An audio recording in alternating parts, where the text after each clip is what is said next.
Hello everyone, and welcome to our session today on best practices when you set up items in your worksheets. Joining us today is John Grant from Innovia Consulting. And before I pass it over to John, I would like to remind you that this session is being recorded and it will be posted to our on-demand webinar library later this week for you to review and share with anyone. And if you do have any questions, please feel free to type those into the questions box. We will get them answered at the end of our session. And so now I will pass it on to John to kick off our presentation. Thanks, Angie. I'm forced to show this slide, so I'm your presenter. I've been with Innovia, I think a little over 10 years. I'm losing track. And I've spent time on this wonderful photo here. I think I looked at the attendees. I think I know a lot of you. So we'll go through what this is all about. So this session, since we only have, I know at the customer conference I ran out of time, so it's a little bit different than the customer conference, but I'm going to focus on reorder policies and the 3 different planning worksheets that are available in nav/BC now. So this is the agenda. What my objective is to just share some tips from implementing. I've had a chance to work with a lot of customers on planning worksheet, setup of items, stock keeping units, all that integration of how that all fits together, and also looking forward for input from you to any question is fair game. If I can't answer it, we'll certainly get back to you, but hopefully a lot of you have been running the planning engine in NavBC. It really does a decent job, good job, and I tell customers the best example I can give you. We work with a company that runs 70+ planning worksheets every night for 6 or 7 divisions, which gets pretty interesting. But they have good success with it. So, and a lot of times when we work with new customers in particular, there's a lot of spreadsheets in place, and that's our opportunity to work together to figure out how do we transition all that information that's offline into a NavBC and have it in one repository that is ongoing. And we'll talk a little bit about that. So that's the agenda, and that's the objectives. So I'm going to start way up in front when you first set up your system. So hopefully everybody has location mandatory checked on the inventory setup card. And why do you do that? At Innovia, we feel this is best practices to mark that. In other words, you don't run without a location. Why? Because location is used in a lot of future, something you might not use today, but we'll use a year from now, 2 years from now. An example of that is warehousing. Warehousing, bins in particular, even if all you do is have bins, you don't even run warehousing, you can, to have bins, you have to have a location. So, and most of the companies that I get a chance to work with, we will have 2 locations at minimum. We'll have the main location and a QA location for return items, for received items that maybe might have an inspection process. They might come in and maybe there's a QA process on it.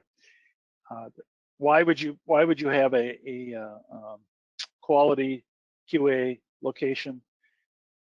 That's to handle items that you don't want the planning, whether it's a requisition worksheet or planning worksheet, to see. So even without warehousing and advanced bins where the bin has on it, it's a pick bin only, it's a receive bin only, it's a pick put bin. Even if you're not using that, if you're just using bins, having 2 locations, one where you move product for, like I mentioned, returns come into there, and QA, I think it's best. It is best practice to have location mandatory marked on the item setup. So once you do that, I don't know if many of you have had experience, but the item card then planning parameters that we'll go through, but I think many on the call are familiar with. To tell the system that the item card represents a location, once you turn on locations mandatory, you need to fill in components at location on manufacturing setup. So the simple setup is we have two locations. We have a main location and a quality.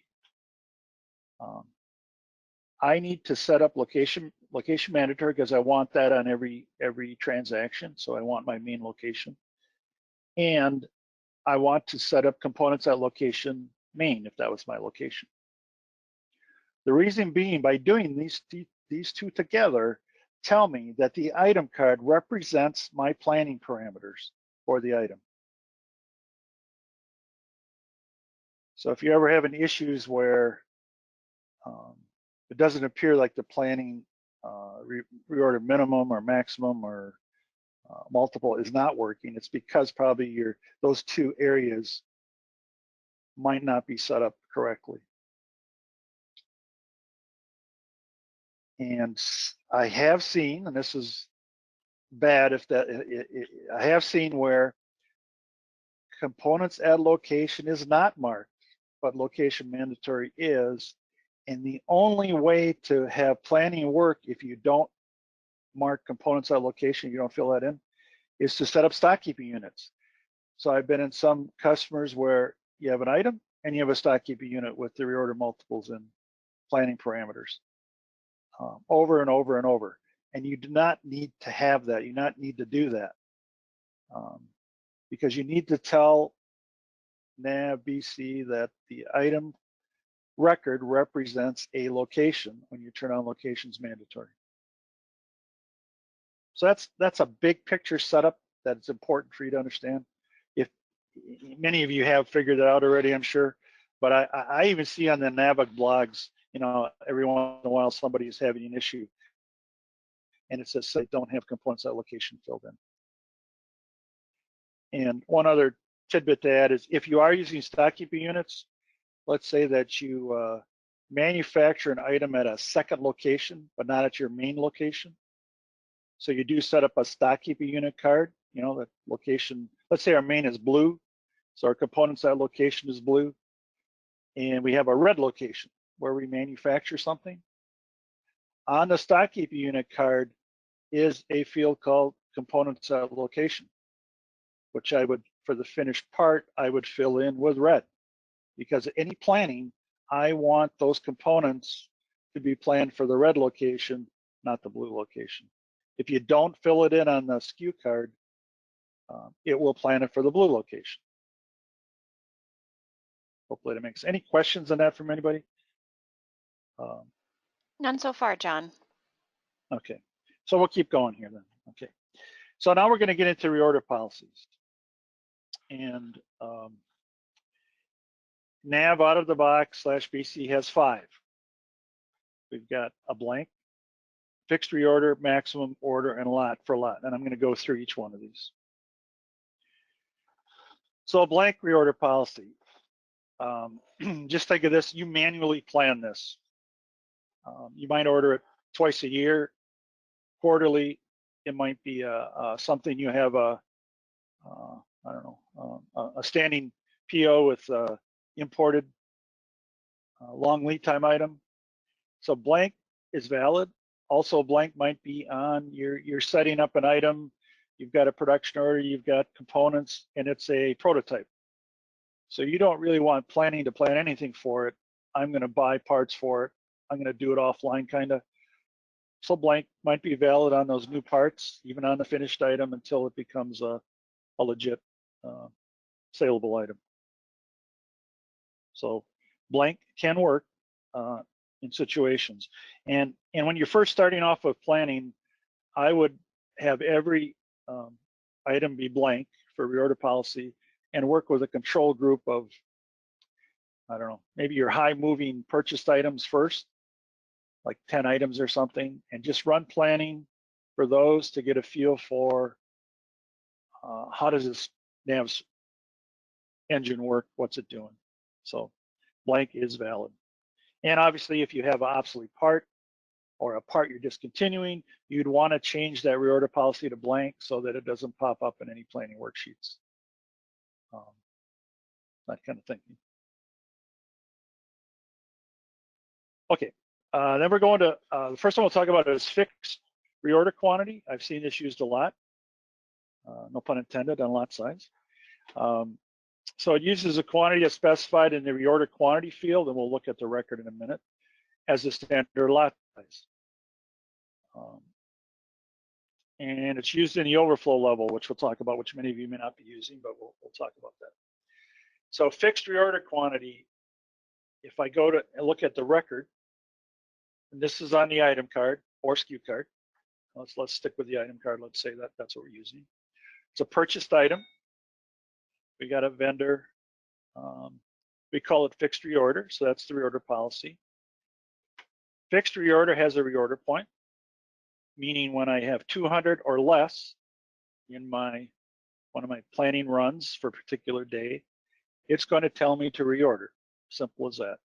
So if I have on hand today 150, I run planning tonight, it's going to tell me for this purchased item from this vendor, I need to order 250 if I had no other demand in the system other than I fell below the reorder point. And I can put things like order multiples on there. So if I got to order 268, it's going to round up to 300 because it's a 50. I can have a minimum order quantity. You can set some of these things up, and you know, it's just a matter of as you move more data into this, it's captured. It's good to go. So fixed reorder. Now, when would I use fixed reorder? That's the question I'll get.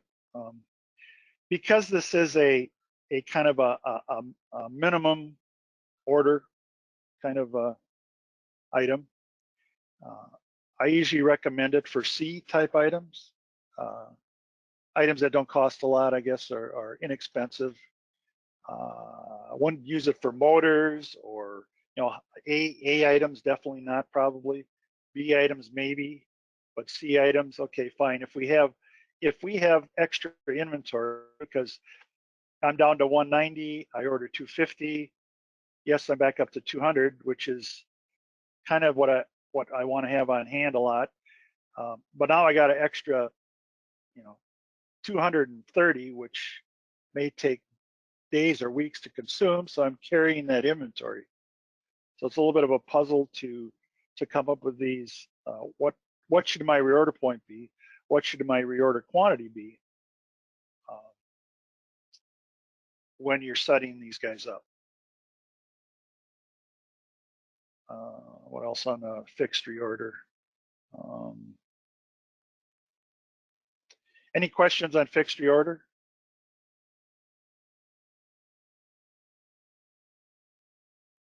None at this time, John. Okay.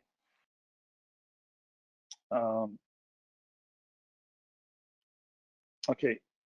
There was a field, some fields here that you may or may not be using, overflow level and time bucket. And we're going to talk about those two fields. Time bucket I see used a lot more than, this is the one definitely you need to, if you're using fixed reorder, you want to be looking at the time bucket because that helps cut down on the noise in the requisition worksheet or the planning worksheet. So if I go to, going here, let's start with a setup. So in 2017, maybe 2015, I'm losing track, this field was added to the manufacturing setup, has a field called if that field is blank on an item, what do I do? In other words, I don't have an overflow quantity filled in there. If it allows the default, which is of interest to me, the default is to have the system calculate that for you. And I prefer that if it's blank, we will fill it in if we choose to use it. Because there's a calculation, and I'll go to the next screen to show you the calculation. But this is on the setup. So if I was helping you set up your system, I would change it to use item SKU values because it's a new field. We're not sure how we're using it. We need some experience with it. And here's the calculation. So overflow level is really the allowed quantity you will allow planning to tell you to exceed the reorder point. In that previous example, I think I had 200 as a reorder point. If I let the system tell me what the overflow level is, this is how it calculates it. Its reorder quantity was 200 plus the reorder quantity was 250 plus 200. I'm up to 450. There was no minimum order quantity. So 450 is the maximum it would give me for recommended on one order. Now, why would you have a overflow level to start with at all? I'm going to say you might have a vessel that you fill liquid. Maybe it's, I had a ice cream company that had a 50, maybe it was 500, I lose track, 50,000 gallon, let's say a vessel. I can't have a truck show up with 51,000 gallons. You might have racking that you got limited space. Maybe it's cold storage and you only got so much room. And if you use that part up, you're going to have to figure out how to have more storage. That's why this overflow level is new, and that's why I recommend that let's not use that yet until we're comfortable with everything else that the planning worksheet's telling us. And there's two different automatic, these are the automatic calculations. If you allow the system, allow the default, that's what these calculations are. Because what I did on this one, I filled in an overflow level as an example. The most we ever want is 800. So let me keep going here. Back to where I was. Okay, so now a different reorder policy we haven't talked about yet, but the maximum, it's calculated maximum inventory plus minimum order quantity. That's the maximum of whatever one on hand at any one time. Now it's a decent field. If I go back to this guy, this item, this red number here, I only want to have a maximum 800 on hand, and planning will reduce, and you'll get a message that will say that demand in the system is more than 800 to let you know, what do you want to do? Do you want to bring in 1,000 or leave it at at 800? May have use. If you think you could use something like that, I'd recommend a test company to get into that. Again, if you change this to use item SKU values, you won't get any messages. I've had companies I've worked with that this is allowed default, and the planner gets a message about an action message to reduce the quantity to something because the overflow level is hit, and that's like, what? I'm not sure what that is. I don't know if anybody out there has had that show up. Someone know about an overflow level? Anybody? Somebody say yes. I'll believe you. But The response is no, John. no. Okay. Go. Good. Nobody's had that. And maybe this is set correctly. Then use item SKU values only. Because if you leave it blank, it's never going to tell you to reduce an order.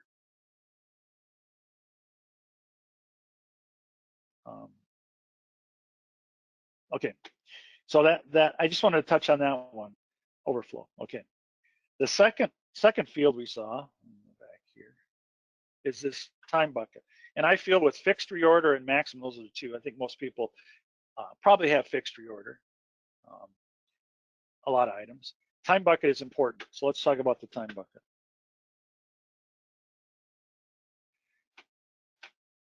So it's only used with 2 reorder policies in the NAV, which is the fixed reorder and maximum, because it uses reorder point. So time bucket, think reorder point.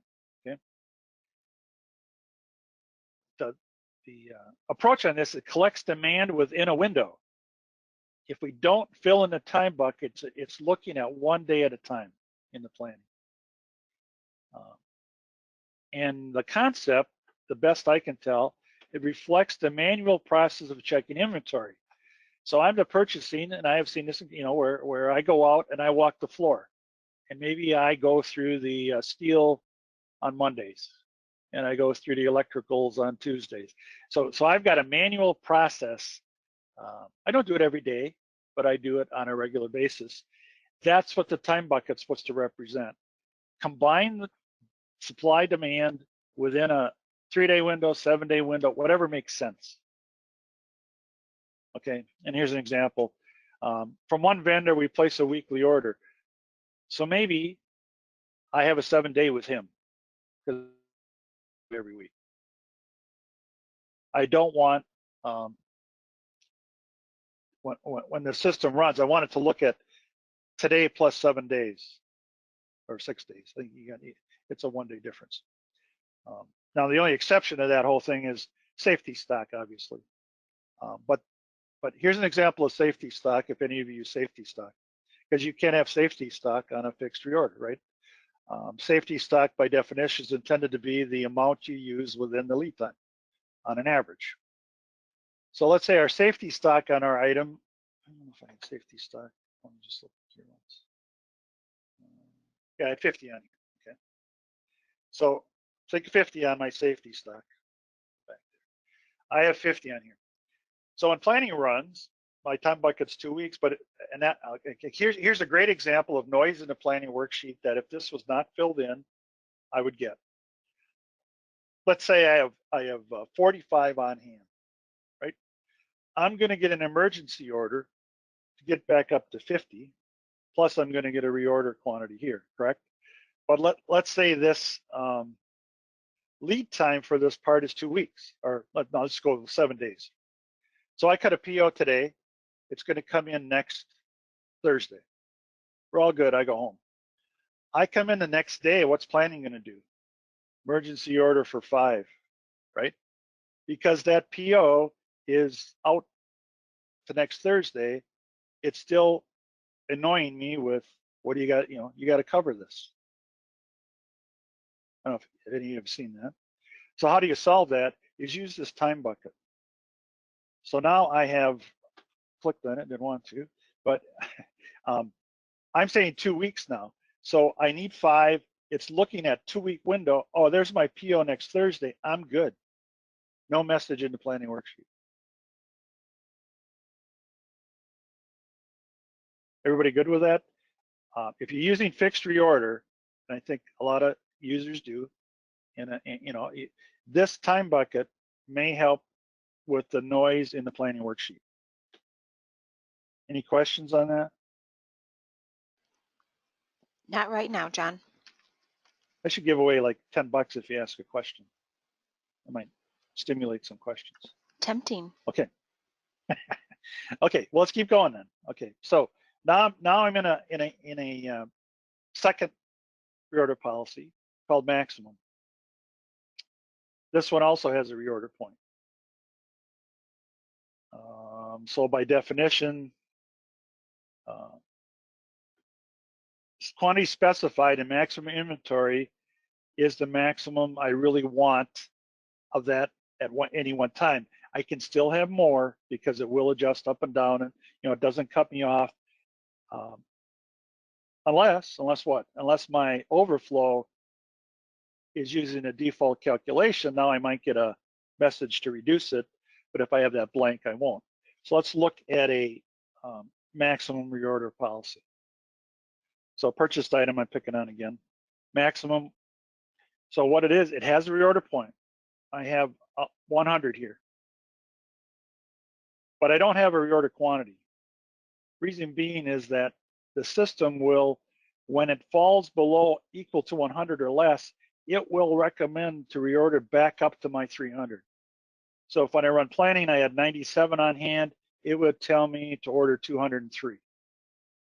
If I had 150 on hand, it would tell me to order 150. So it's always trying to get up to this maximum inventory.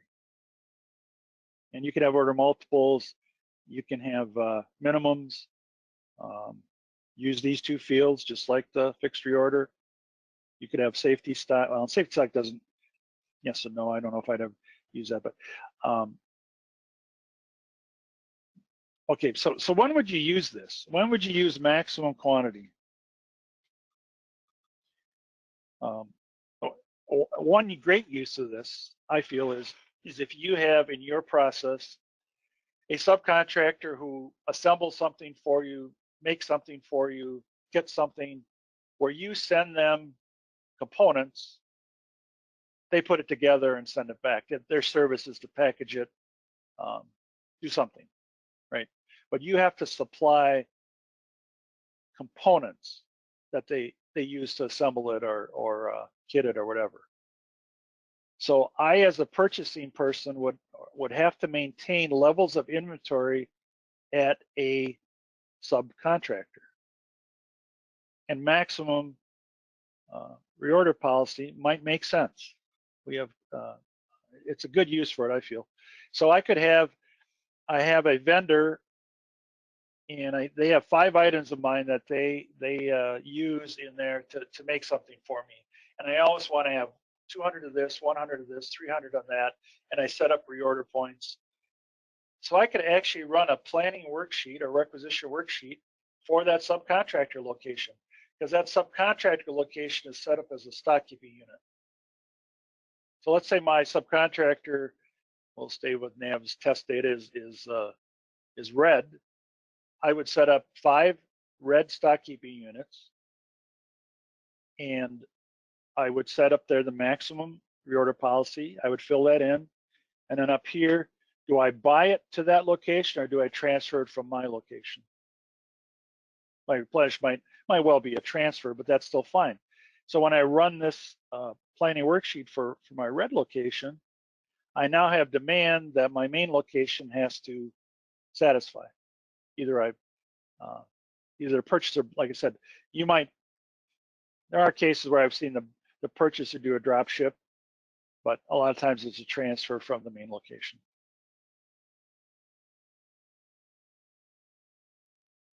Any questions on maximum quantity? No, John. So, okay, so we'll keep going. Okay. Third reorder policy, lot for lot. This focuses on a planning period, doesn't use any reorder points. If you are a manufacturer or possibly, manufacturing, this is typically what you would use, because I don't want to have a lot of the sub-assemblies or finished parts laying around. I make them it's not really to order, but it's just part of our process. It's not custom order, it's just, and I'll pick on a Cronus date. If somebody orders a bicycle, I have okay, now I got to make a front wheel and a back wheel. If I don't have them in stock, I don't have any safety stock, that kind of thing. So we'll look at this one next. And this also, I feel, can be used for expensive items with a safety stock, because I don't want to order more unless we have demand, or a forecast. Forecast can be the demand also. So let's take a look at that. Okay, so here's reorder policy lot for lot. So again, lot for lot, no rocket science. This stuff's grayed out here because this is for reorder point type, which was maximum and fixed reorder, so it doesn't use that. I do have ability to have a minimum order quantity, order multiple, safety stock, all those things. Key fields that are available now with lot for lot is, what's my lot accumulation period? For the planner, if I'm doing production orders, This is all it simply means. If I have a demand, let's say there's a sales order due, I don't know, let's say next Friday, go forward 14 days. If there's other ones, combine them to maximize my manufacturing and typically just maximize my setup. I want to do one setup and process that other order along with it. If I choose to make it ahead of time. Now, making it ahead of time, lots of constraints. I'm tying up machines that if I get an order tomorrow, I'm tying up that machine. So, you know, it's a little bit of a puzzle, but a lot of accumulation allows me to, oops, let me go back. Flipping too fast here. A lot of accumulation allows me to combine demand. And rescheduling period is much like the time bucket. So if I have some production order demand, do I want it to see a production order that's further out than my lot accumulation period and give me a message about change quantity or change date, that kind of thing. So this is something that, you know, you have to work with it and understand what it's doing, but it does a nice job. If you do production orders, I often get the question, we have a, I don't know, I'll call it more, if you're familiar with takt time in the production floor where you have a pace of work, and if I get a large order, I don't just launch that large order, I kind of spread it out. Let's say we have an order for, I don't know, 10,000 of something. I'm not going to create one production order for 10,000 and just run it all consecutively. Maximum order size I want is, let's say, 2,500 on that part. You can use planning to help with that. So if this was a production order, replenishment was prod order, and let's say 2,500 was the largest production order I want to have at one time and I want to spread it out, there is a maximum order quantity could be 2,500.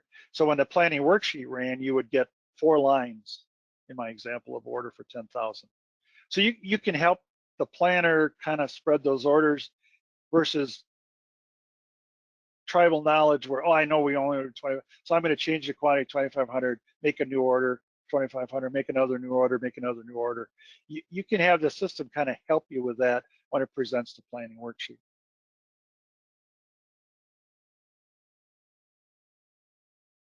So again, lot for lot is used almost exclusively with like prod order items, assembly items, possibly, maybe some purchase items that are expensive. Your A and B items, you might not want to have those just sitting around.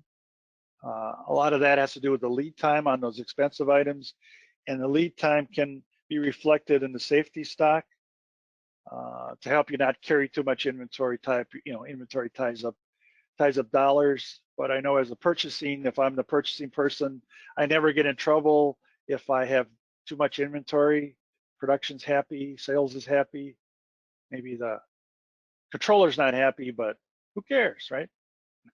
Anyway, lots of different considerations there. Okay, I'm going to keep going here. We've got one more to go through. Reorder policy order. Just says order. It's kind of like, I don't know how many of you create production orders off of the sales order. If you're familiar with that process, I enter the line, I go up to planning, I hit a button, create production order. It's kind of, it makes a hard reservation against the sales line, and away we go, right? You can accomplish the same thing without creating it off of the sales order. You can have planning worksheet do it with a reorder policy order. Now, to me, if you're using order policy, a reorder policy order, you absolutely will never have any in inventory because this policy by default does not look at inventory. So let's look at that record and you'll see that. There's this little checkbox here, include inventory. You can't change that. So I could have 100 of these on the shelf. When I get a sales order demand, planning is going to say, hey, I've got to make it, even if I had some on the shelf. So think of order policy truly things that you never have on the shelf. And it could be a purchase part for that matter. It could be a motor you buy in your process. Could be a belt. It could be some things that you don't have on hand. You never will. You only buy it when you need it. And this policy, when you create the production order, purchase order off of the planning worksheet, requisition worksheet, will create a hard reservation against that sales order. So from the purchase order, I will be able to see, oh yeah, this is for sales order 123. When I receive that PO and post it, you'll see the GL entry has a reservation in inventory. There's one in inventory reserved for the sales order. So if I look at quantity available for other orders, it's not. It locks it in. Not a lot of parameters to worry about. There is no minimum, maximum, reorder point. Safety lead time can be used, damper period can be used, but pretty straightforward. It has its use, not on a lot of items, but if your policy or procedure is to have sales line entered, someone go on to sales order and create the production order, you could shift that over to the planner by having a reorder policy order. It'll pop into the planning worksheet. Then the planner will see that demand as a production order, and he has options to, carry out action message or follow up and decide what to do with it. Versus the CSR order entry person just bam creates the firm planned order, and production doesn't have any visibility into it until it happens. Questions on that? Nope. A lot of questions. Okay. Okay, so that's the 5 reorder policies, with blank being kind of weird one, but it's there. Okay. So now get towards the end here. We got about 20 minutes or so. Planning worksheets. I wanted to, what do we have for planning worksheets in NavBC? Okay, so we have 3/2, kind of, sort of. So we have the purchasing requisition worksheet. We have an assembly planning worksheet, and we have manufacturing.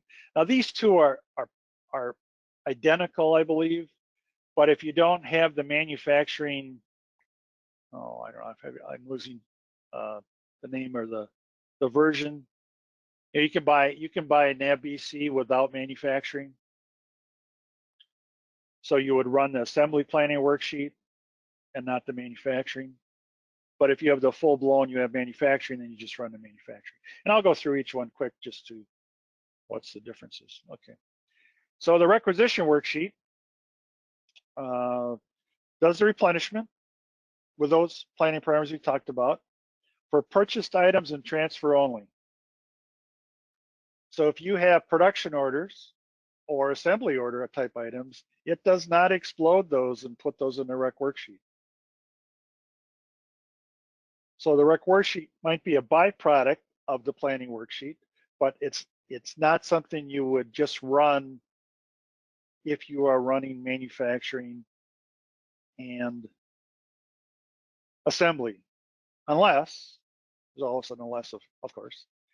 Your process always builds the production order, always builds the assembly of the order before you run the requisition worksheet. Then you would have lines available with due dates on both. There wouldn't be any need to take a sales order and explode it. For instance, if I have a sales order for a bike that came in right now, and I ran the requisition worksheet, I would get no planning for the components that are used on that bike in the test company, because we don't have a production order, or we don't have an assembly order, or we're running just the requisition worksheet, which doesn't deal with exploding bill of material items at all. So that's the big difference. Okay, assembly planning worksheet. which is, I believe this is identical to the planning worksheet. It does purchased items, transfer items, which Requisition does, but it also does prod orders and assemblies. So it will explode those sales lines that we don't have orders for yet, down to the components, down to the sub-assemblies, time phase it, do all that for us. And I think the manufacturing planning does the same thing, basically.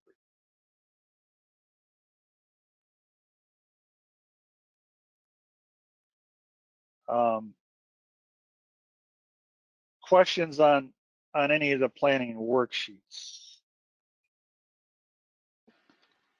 Not at this time, John. Okay. I'll throw a few more things in there that the planning worksheet. As you have seen in the requisition worksheet, planning worksheets, you can have multiple worksheets, right? I could have, Bob could have a worksheet, Tom could have a worksheet, and maybe they're filtering on different items, they're running it. So in my worksheet is technically my items and your items. But the one thing guaranteed is you will never see the same item in multiple worksheets. If I ran planning tonight, I've got, let's say we run, it's our default planning worksheet, fine. Tomorrow morning, I run something for myself called purchase parts, or I run the requisition worksheet. All those purchase parts will actually disappear from last night's run and be on my worksheet. So we won't, and it makes sense, right? Because I can't have, you're on the same item, I'm on the same item, two different worksheets, trying to create purchase orders or production orders. That just, that doesn't work.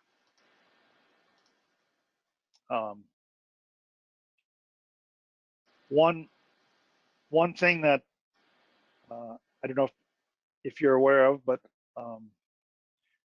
here's an example. I run the planning worksheet at night.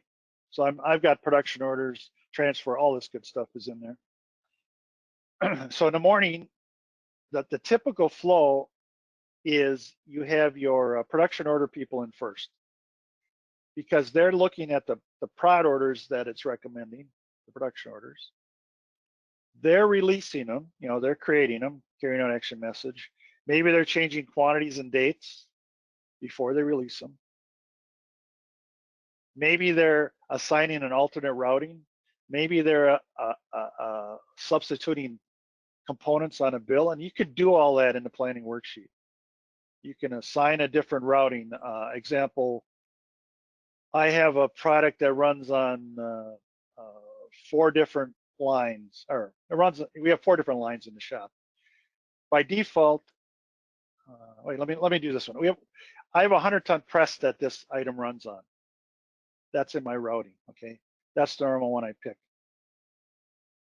But if that is, I'm the planner and I'm ready to release the production order or create the production order, but I know that press is down or it's booked solid this week, I can't get this part on there. I could run it on a 200-pound press with an alternate routing because I'll get it out the door. And when you think about it, your planner is just, their job is to get the work out the door. And I could do that right in the planning worksheet before I create the production order. I can assign it to a different route. I can change components on a BOM. I can actually change the bill and the route just for that production order right in the planning worksheet before I release the planning worksheet, before I say carry out message for that order. I don't know if everyone's aware of that, but you can do a lot of those things. You can help yourself and save time by navigating those kind of things.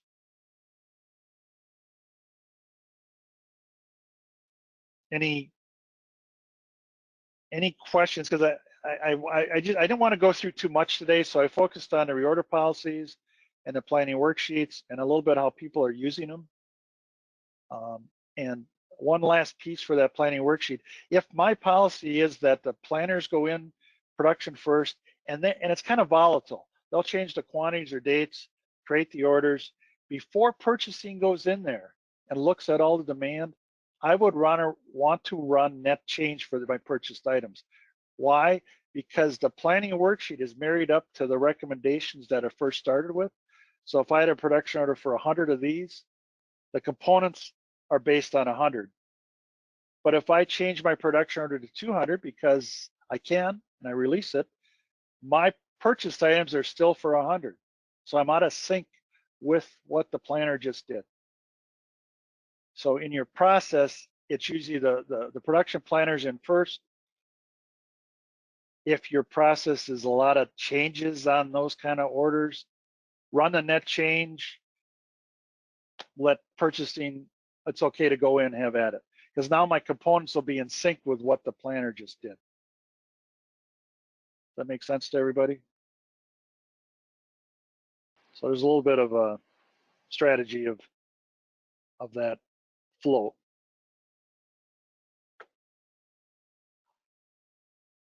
Okay, I wanted to leave some time at the end here for questions.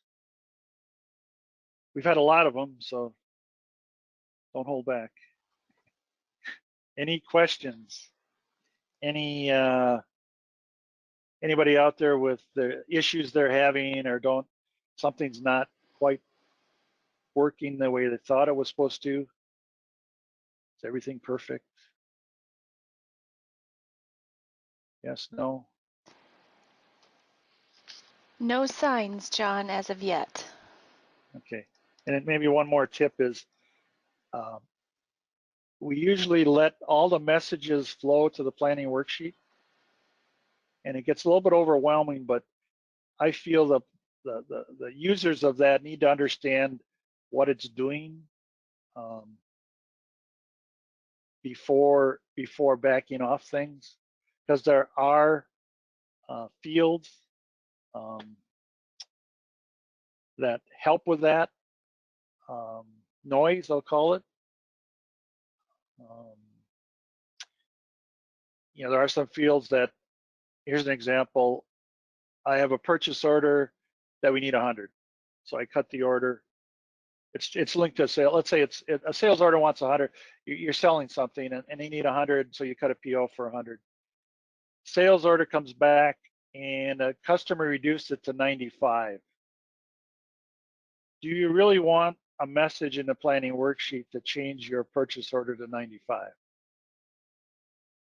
Maybe you don't. There's ways to control that. Another point is this scheduled receipt for this PO is today. Tomorrow's planning run, do I want a message that we're in trouble? Or do I want to, well, if it comes in today or tomorrow, I'm good. So I got a 1 or 2 day buffer tolerance. I could cut down on some noise in the planning worksheet. That, yes, I know it's going to be late, but as long as it's here before I need it, we're good. There are places to, one of the things I see is when your due dates for your components in manufacturing obviously are the start date of the production order, right? So you want to make sure that start date is solid. And if you need a buffer in there, there are ways to say, out of the 15 items on the bill of material, I have a motor that comes in and I want to inspect that, so I need 2 extra days.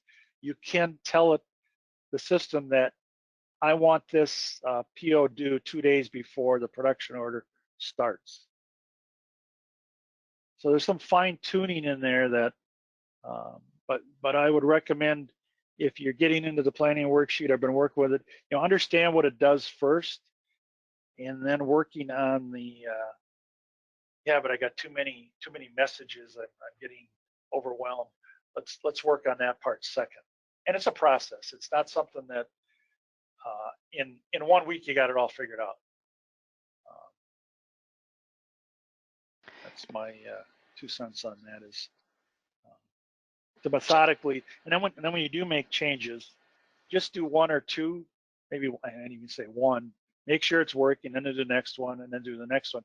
Because if you make 4 or 5 changes at once, and something doesn't look right, you kind of going, well, is it because I changed this or this that did it not do it what it was supposed to do?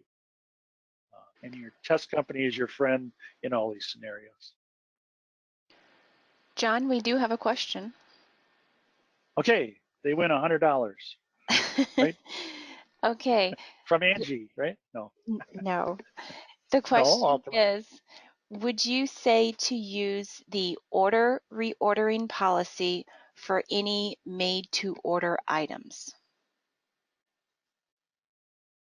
I'm going to say if it's to a sales order line where they order one, you make one. They order three, you make three.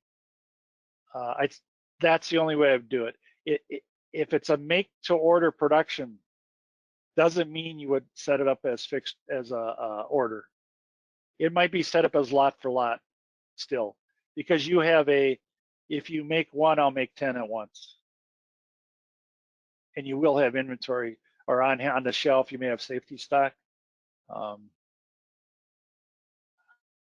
Order is more for you fill the sales order demand. You never make more, you never make less. Does that help? So far, so good.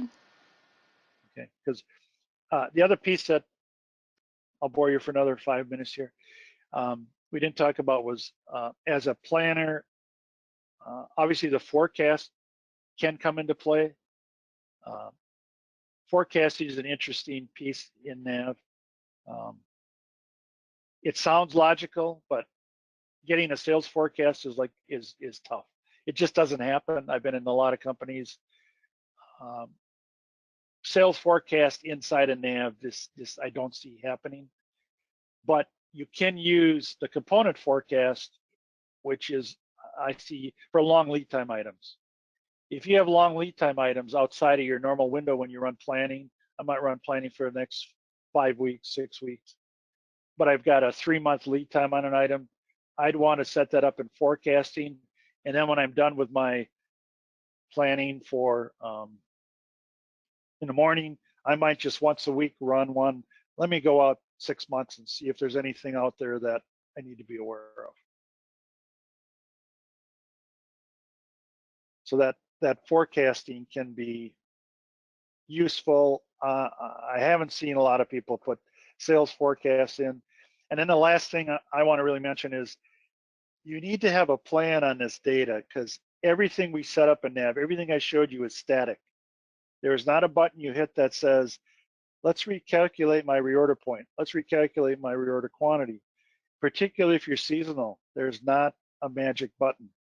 But as a process, it's worth sitting down and figuring out how do we want to use this data that NAV provides to help us make some recommendations to try and automate some of this. Because the more items you have, trying to manage 2,000 items, static data gets overwhelming. But I have seen where we've got new products, we've changed the bill of materials. I don't want to look at component usage last year necessarily. I want to figure out how to put a forecast in for some of the new products that we think are going to go next year. So the static data, it's important at some point you huddle and how are we going to update the static data? I mean, you guys have tools like you can export the data with Rapid Start. I think they renamed it now, but you can export and import. Yes, everybody's probably aware of that. But how do I get, for instance, let's talk about lead time. Lead time is an interesting one because when you initially put in lead time, when I add a new, it can be on a vendor card, right? Lead time can be on the vendor, right? When I add a new item, it pulls it in, or if I do the item vendor table, it pulls it in automatically. But it's a static number. So if I've got history, let's say I want to look at history the last 6 months, maybe my lead time goes from an average of 7 days to 9. but is it days or is it taking out weekends? Is it working days? In NAV right now, when it's accumulating that data, you've got an order date and a receive posting date, which doesn't take into account weekends, right? It's just a date. So did that weekend affect delivery or not? All those fun things to get into and talk about. And I think I'll stop there. I mean, it might be worth having another session on the, I'll call eliminating noise in your planning worksheet if there was enough interest. We kind of follow that up with what I've seen to try and cut down on the noise. Maybe I could have like the top 15 things I see for messages and how we can handle them. Maybe, I don't know. Let's see a show of hands on who would be interested in having John continue that on another webinar. Sound good? Just say no, Nancy Reagan.